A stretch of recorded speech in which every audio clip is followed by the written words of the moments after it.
یہ بات ذہن میں رکھیں کہ تابع فرمان عورتیں بالآخر اپنے خاوند کو اپنا تابع دار بنا لیتی ہیں۔ وہ عورتیں جو خاوند کی مرضی کو پورا کرنے میں لگی رہتی ہیں، ایک وقت ایسا آتا ہے کہ خاوند کے دل میں ان کے لیے اتنی محبت ہوتی ہے کہ پھر خاوند ان کی ہر مرضی کو پورا کر دکھاتا ہے۔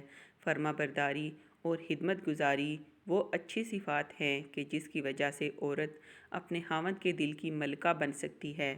اس میں جو رکاوٹ بنتی ہے وہ انانیت اور ضد بازی ہے۔ ساری دنیا سے ضد کر لو، اتنا نقصان نہیں پہنچے گا جتنا خاوند کے ساتھ ضد بازی کا نقصان ہوتا ہے۔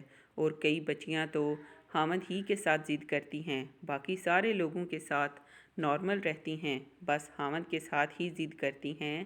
اس لیے خاوند کے ساتھ ضد کر کے دنگل کا اعلان مت کریں، کیونکہ اس کا انجام ہمیشہ برا ہی ہوتا ہے۔ عاجزی اللہ رب العزت کو بھی پسند ہے، اور عاجزی انسان کے مسائل کا حل بھی ہے۔ کوئی کام وقت پر نہ کر سکیں، کوتاہی رہ گئی یا کمی رہ گئی تو سوری کر لینے میں کیا رکاوٹ ہے، معافی مانگ لینے میں کیا رکاوٹ ہے۔ آگے سے ضد کر لینا، انا کا مسئلہ بنا لینا، جھگڑا کر بیٹھنا، بحث کر بیٹھنا، یہ سب چیزیں پھر انسان کے لیے پریشانیوں کا سبب بنتی ہیں۔